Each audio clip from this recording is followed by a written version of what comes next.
Hi, welcome to Ask a Pastor. Thanks for your questions. If you have a question, send it to askapastor@orchardhillchurch.com. We'll be happy to deal with it in the future. So today, we're going to deal with something that you may not know about and may at first appear to be fast forward, snooze, scroll on by. But I think if you hang with this even just for a little bit, you'll see its relevance. But the way we'll get to it will sound a little kind of like this doesn't matter. And so I encourage you just to give this a couple minutes and get to it. I'm joined by Joel Haldeman. Joel is our Strip District campus pastor. Strip District opening in the old St. Elizabeth's Church, old altar bar, hopefully January 2019, maybe a little later. We are so excited about that and what God's doing there. So if you're in Pittsburgh, around the area, come check that out. Joel, the question here has to do with John MacArthur, who, again, a lot of people probably don't know who John MacArthur is. He's kind of an old pastor, Southern California, has been probably a bastion of conservative theology for a generation. And he put out a statement along with some other people on social justice. So can you tell us kind of what this is about, what may have motivated it, why they felt maybe necessary to put it out, and then I want to just talk about maybe what's good about it, what's challenging about it, from your perspective, my perspective. Sure. So essentially, John MacArthur has, as you said, he's been a pastor for a long time, and so he's been around through a lot of some of the racial tension in our country, and what motivated this is just as race has become a more public issue, it's become more prominent in our politics. He's noticed that a lot of pastors have been making that a primary issue instead of the gospel. This is, from his own words. That he believes that the way that we affect social change is through the gospel. And so he's confronting this group of people and saying, essentially, you're allowing the world to shape your agenda, and you're going after the behavior of people instead of the heart. And he calls it law. And we know and believe that law ultimately leads to death, but when the gospel is what changes our heart, and changes our behavior, then that's what leads to life. So he's, very specifically going after, not saying that social justice is wrong to pursue, but that when you do that without pursuing the gospel, that's ultimately damaging to people. So that's caused a whole lot of conflict among people, because he seems to be downplaying the importance of social justice to some, and not going far enough in the eyes of others. Yeah, so the way it's set up is it's a series of affirmations and denials. It's this statement, and this seems to be a thing some Christian leaders feel the need to do right now to protect kind of the future of Christianity. And this seems to be one of those statements. And so the reason we thought this was significant is if you read blogs and articles and stuff online, there are people who attack this strongly and people who are defending it strongly, saying this is really good or this is really bad. Obviously, somebody saying we affirm and we deny are trying to draw some boundaries. So first, before we get into the specifics of even this, what do you think of the general approach of statements like this that say we affirm, we deny, and if you're a real person of faith, you need to kind of be lockstep with us on these affirmations? I think that there have been some that have been really helpful. The Chicago Statement on Inerrancy, that's one that has been around now for decades, right? I don't know what the year was, but and it's one of those things that I think allows people to just identify a theological camp. I didn't get the sense that this one did that. It seemed to be, I don't know, it is helpful in defining where we are theologically, but it does sometimes sort of draw these lines that I'm not sure are necessary. And, I heard a pastor once say that depending on where you are in the world, you'll tell somebody else where you live differently. If I'm here in Pittsburgh and talking to somebody, I'm going to tell them I live in Bellevue. If I'm in another country, I'm going to say I live in America. I live in Pennsylvania. And his point in all that is that sometimes, you and I having a conversation, we're gonna draw lines differently than if we're talking to somebody that we meet out on the street.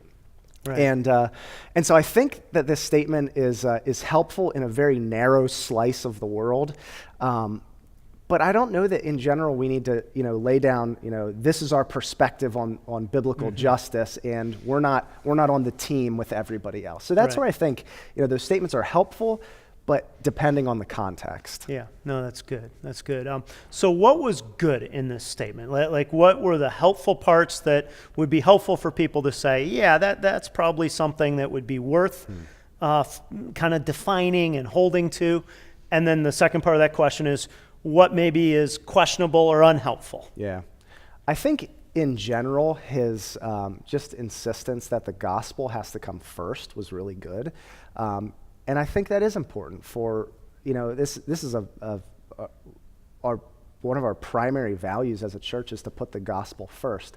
And so that means that what we want from people is not to become activists first. We want them, first of all, to experience the life-changing message of Jesus Christ. And then out of that, we want them to see that the gospel calls us to some social activism. The gospel calls us to unity in the church. The gospel calls us to all of these things and to do those things out of love for Jesus. So I think that was his motivation, and I think that was good. I think what was probably unhelpful about it was there wasn't, and the biggest criticism that I've read of this is that there wasn't a clear definition of terms in it. And when you don't have a clear definition of terms, that's where people sort of fill in between the lines, and it can become a negative thing. Yeah. So let's get into some of the specifics of it. I think.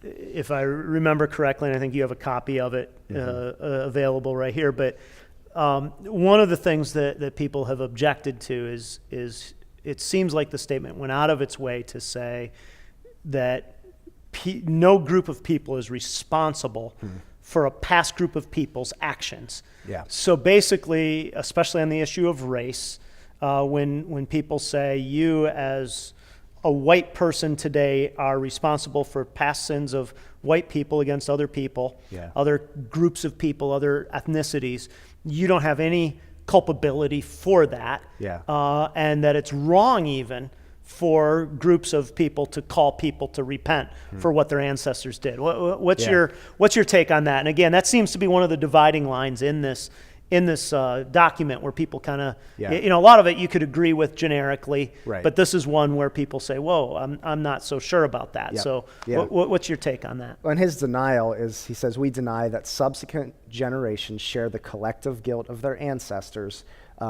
only if they approve or embrace an attempt to justify those sins. Sorry, that's not a denial. He's saying that we affirm that you do not share the collective guilt of your ancestors unless you do something to perpetrate that today. I think in general, I'd say that it is true that I'm not guilty of the sins of my fathers. However, I think that while that might not be my sin, that doesn't mean that that's unimportant to me. That's something that I have to take into consideration, that I am who I am because of the environment that I was raised in, that I do have benefit for being a white male that was raised in a middle-class America. Now, I think I need to acknowledge that, but that doesn't make that a sin. I think there was a video. So you kind of split the difference between the two polls on that, if I just heard you correctly. You kind of say, yeah, I kind of can understand it, but at the same time, I don't think I'm fully culpable and need to make reparations, or do you? What's your kind of landing spot on that? My issue is the language of sin. I don't think that it's okay for us to call something a sin that God hasn't called a sin. I mean, that was ultimately the issue with the Pharisees, is they were drawing additional boundaries on the law. And so that's what I find unhelpful. I think that it is good and right for us to be aware of the sins of our fathers. And we even have examples of people in the Bible who prayed and repented of the sins of their fathers. So I think there's something about having ownership of that and feeling the weight of it, but to call that my personal sin, I think is problematic. Okay, and that's, I think, part of what John MacArthur and these people are trying to say is, hey, you don't have to own something that isn't yours. I heard Skye Jethani talk about this, who was a former editor at Christianity Today, and I don't know enough about his theology to say, hey, I'm embracing all that he stands for or says on this issue. I don't know all of that, but I thought this was helpful.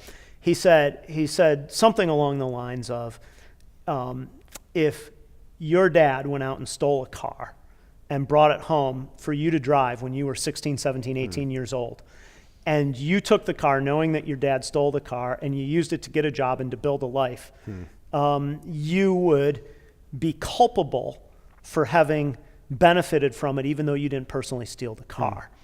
And his analogy was to say that some of the race issues are like that. Like there's been benefit accrued that you may not have personally been in, but because you have participated in a system where that's been true, you still bear some responsibility in that. And I thought that was a helpful way to think about it because it would be true that if you received a car as a 17-year-old that your dad stole, you didn't personally steal the car, but by taking it and using it, you were in some way complicit in that. And I think that's what the argument often is around the idea of there has been generational oppression that people have participated in without even knowing it. That's closer probably to what that says and may help kind of to do that. What I'm not sure about and is unclear to me is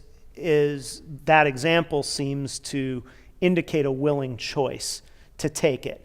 Whereas as people grow up, they just grow up with what's in front of them and didn't necessarily make a choice. Even though if they still benefit from something, then there's still some sense of saying, okay, what responsibility do I have as a result of benefits that I accrued in some form from that? How does that speak to you in that area? I think you've said that well, and there was a video that I watched about white privilege that where Matt Chandler was explaining to his church, and he's a pastor at a church in Texas, and he said this. He says, "We want the beauty of the gospel to wash over us. We do not need to feel bad about our experience in the predominant culture."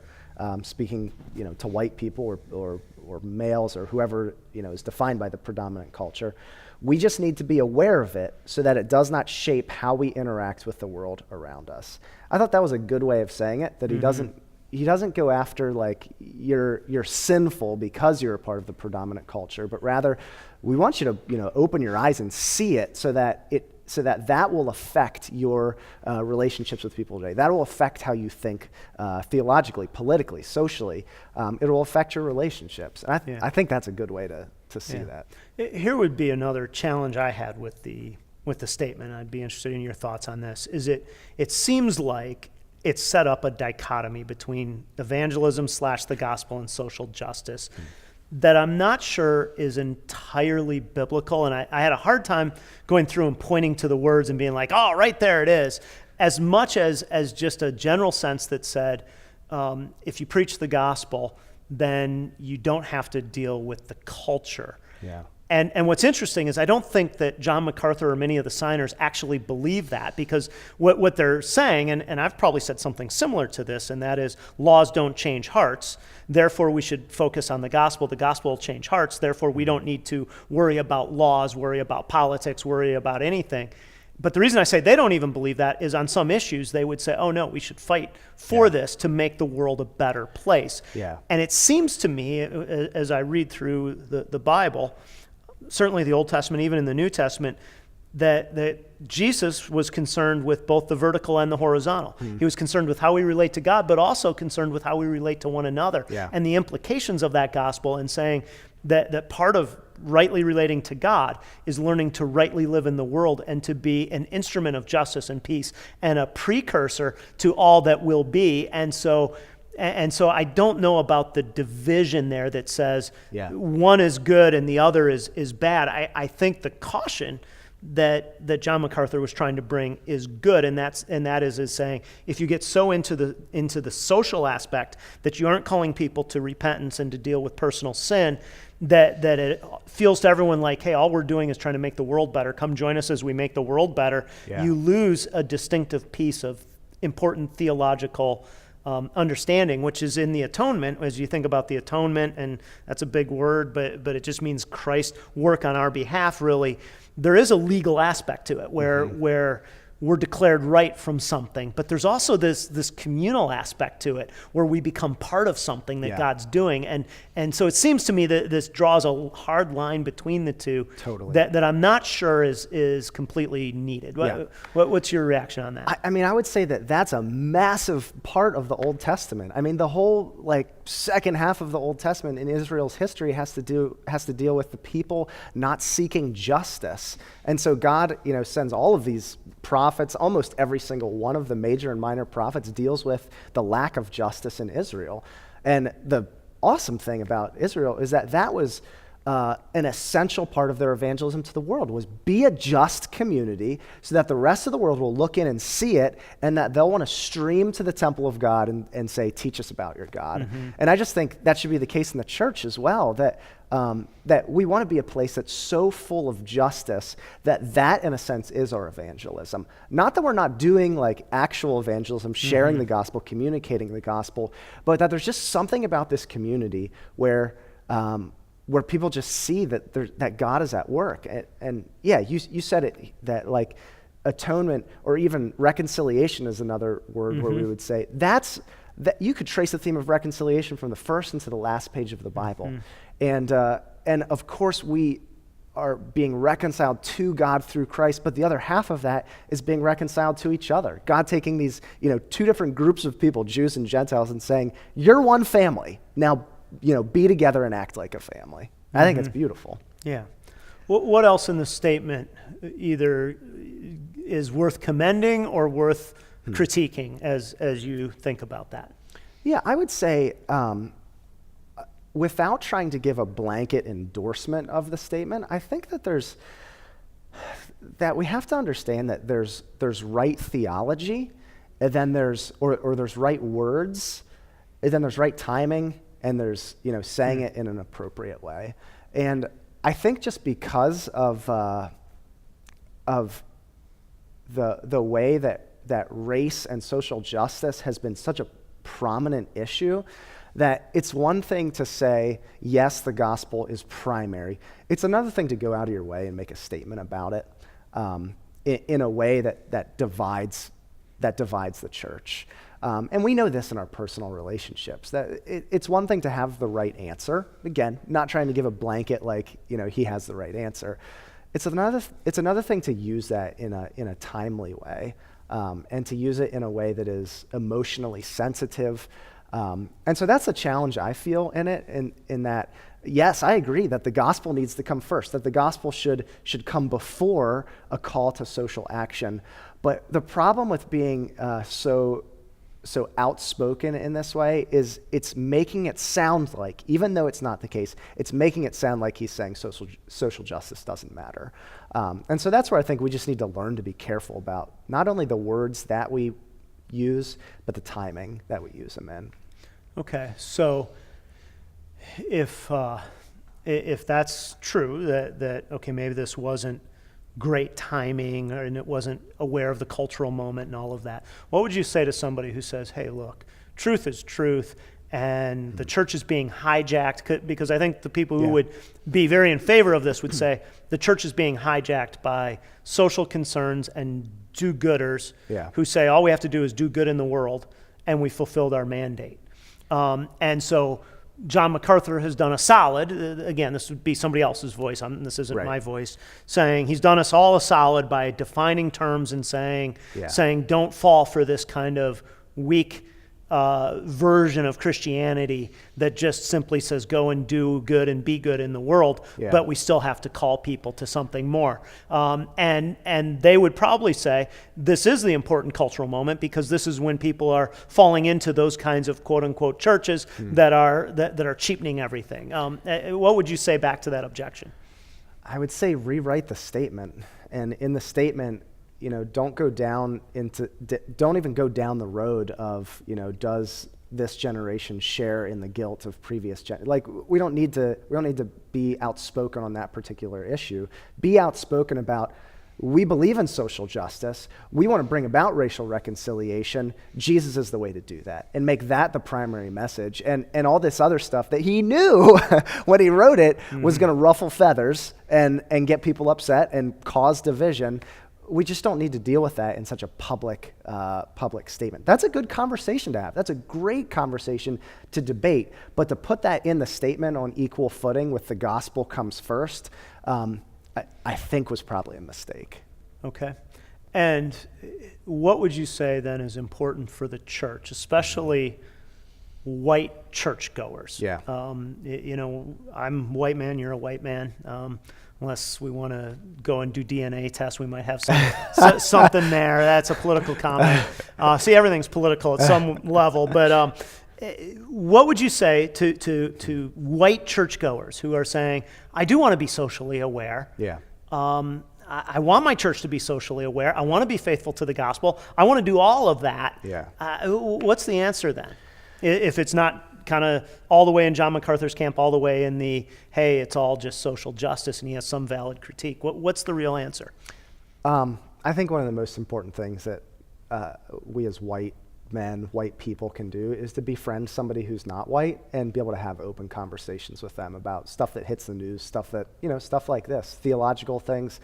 And some of the best conversations that I've had about this have been with a person of color, and they have shaped my thinking, and just being able to see another person and look into their eyes and hear where they're coming from, I think is incredibly helpful.